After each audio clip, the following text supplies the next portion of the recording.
Hello, I'm IBXToyCat, and today we're talking about one of the Title Update 14 features that was revealed in this screenshot that they put out over the weekend. Another one, I did see them all by the way, lots of people comment and say this is something you missed. I'm just covering them one by one, so you get a full, information on it. Because not everyone knows all the features in Minecraft in the future, so I figured I'd talk about them one by one. So in this episode, we're talking about the Nether Quartz, which you can see in the guy's inventory in the screenshot. And the Nether Quartz has a lot of implications in a lot of ways. We don't know if all of them are going to be coming, but I'm going to talk about it anyway, because at least some of them will be in the game, and there's some really cool stuff you do with it. So let's get right into it. Also, this is PC gameplay. I have to specify that every time, but it's basically because it's already in PC, and I figured that way I can, show you it rather than just talking blindly over screenshots. So basically, I'm going to show you how you get Nether Quartz, then I'm going to show you what you can do with it after. So, how do you get Nether Quartz? You go to the Nether, and once you're in the Nether, obviously you have to go for a Nether portal.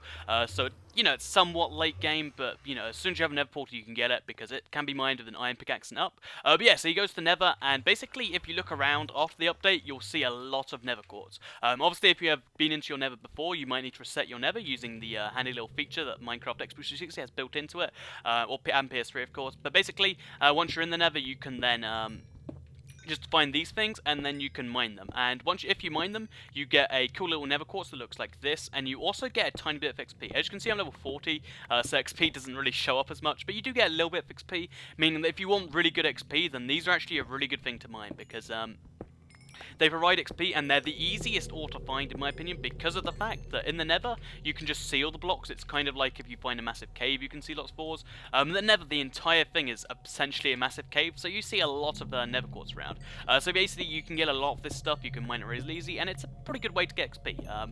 You don't get a lot of XP per block, but, it adds up because of the amount of Nether Quartz. So you see there's a patch there, there's a patch there, there's a patch up there, there's lots of it. It's basically one of the easiest to get ores, even though it's only as rare as iron. It's actually, easy to come by because of the fact that, it comes in big patches. So, let's go back to the real world, or the overworld as it's called, and I'll show you what you can do with it, because there are some really exciting things that you can do with it. So first of all, you can just craft it into the Nether Blocks, which are down here. They look really similar to the block of iron, like you can't really tell them apart, besides the slight different texture on the block of iron. But yeah, you can make them into blocks of iron by just combining 4 into 1, which obviously, it's kind of like the Nether bricks, and it's Nether bricks. And once you have a block of quartz, then you can do some pretty, cool-looking things, in my opinion. And also, there's a little daylight sensor here, so I'm just going to mine my way through this. But yeah, this is Nether Quartz right here. It's a really nice-looking block. I really like the look of it. The stuff on the floor is the stuff, by the way. It's like iron, but it's a little bit cleaner, and it looks really good. Like, if I had this for my Bank of Toycat in my Survival Let's Play world, it would have been, pretty exciting, I think. And it looks really good, and it's one of the more exciting additions to it. And one of the cool things is you can then turn it into pillars, which look like this, and make, some cool Greek-looking buildings. And on top of that, you can make stairs out of it. You can't make iron block stairs, so you can make white stairs that are so clean, so smooth. I think these are just the best looking blocks in the game, perhaps. Besides maybe, maybe emerald, and that's all I can really say. But yeah, so we have both Emerald and this coming, which is exciting in Title Update 14. But yeah, so you can do cool decorative things, but it doesn't end there. It's not just a lame thing. So 2 things that might be coming. It's obviously not 100% confirmed because there's a lot of redstone changes that need for both of these. Is you can actually use it in 2 crafting recipes. One to make this little thing, a comparator, and one to make a daylight sensor. So the daylight sensor is a lot easier to explain, so I'll explain it first.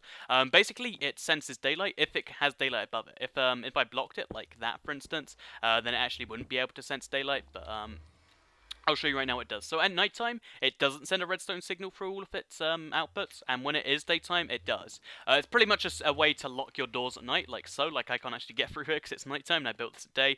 But if I turn it to daytime using the cheats that you can use on PC, if you're wondering, this is what the command line does. You add 3,000 at the time. I guess I need to add more than 3,000. Add, let's say 7,000.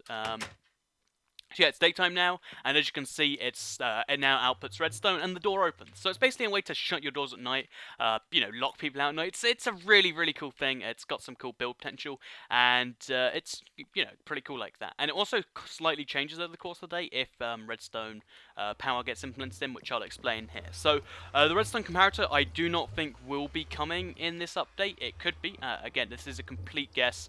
No real fact behind this one. But basically, the Redstone Comparator could be be coming because, I mean, it might not be coming because it needs redstone levels, which come in the redstone update, which has a whole bunch of update stuff coming in it. So if we get this, then we're going to have a really, really cool, exciting time. So the redstone comparator, what it does is it compares two signals, because in the update where it came in, basically redstone strength can be of multiple signals. It can be anywhere from a signal strength 1 to signal strength 15, because it slows down as it goes along and then has to be repeated. But basically it compares two signals, and if it's got the red light on, it will compare it, I think, and then if it's got the red light off, it will, you know, I'll subtract one from the other and do that to the thing. It's basically a way to make some really cool contraptions. So for instance, if one of these is, you can make it so it compares daylight to whatever it is. It has a few cool applications, but it needs the redstone updates, so I really don't think it'll be coming. But again, that's not entirely true. I mean, it's not entirely confirmed. It's just I don't think it will be coming, so I'm not going to a definite. So we get the daylight sensor, we get one of the coolest looking blocks, and we get a really good way to get XP with the Nether Quartz. So yeah, I'm really excited for it. If you're excited for it, please like the video, let me know. Share it with other people who are excited for look at it, it's so cool. But yeah, if you share it to let people know if other people, share it to let other people know about it and stuff. And I'm going to be covering the TU14 features that we saw in the screenshot one by one, of course. So keep checking an eye out for those videos, and you can subscribe and see them daily on your homepage. So I hope you've enjoyed this little video on the internet. Thanks for watching, and goodbye. So if you enjoyed the video and are watching on PC, you can click on the left side of the screen. You'll be taken to my Anvil tutorial showing one of the other cool features that are coming in Untitled 14 recently. It's pretty cool in my opinion, and it's kind of an exciting feature. And if you click on the right side of the screen, you'll be taken to the Update Adventures episode 154. It's a cool Let's Play thing, and if you missed it, then now you can watch it anyway. So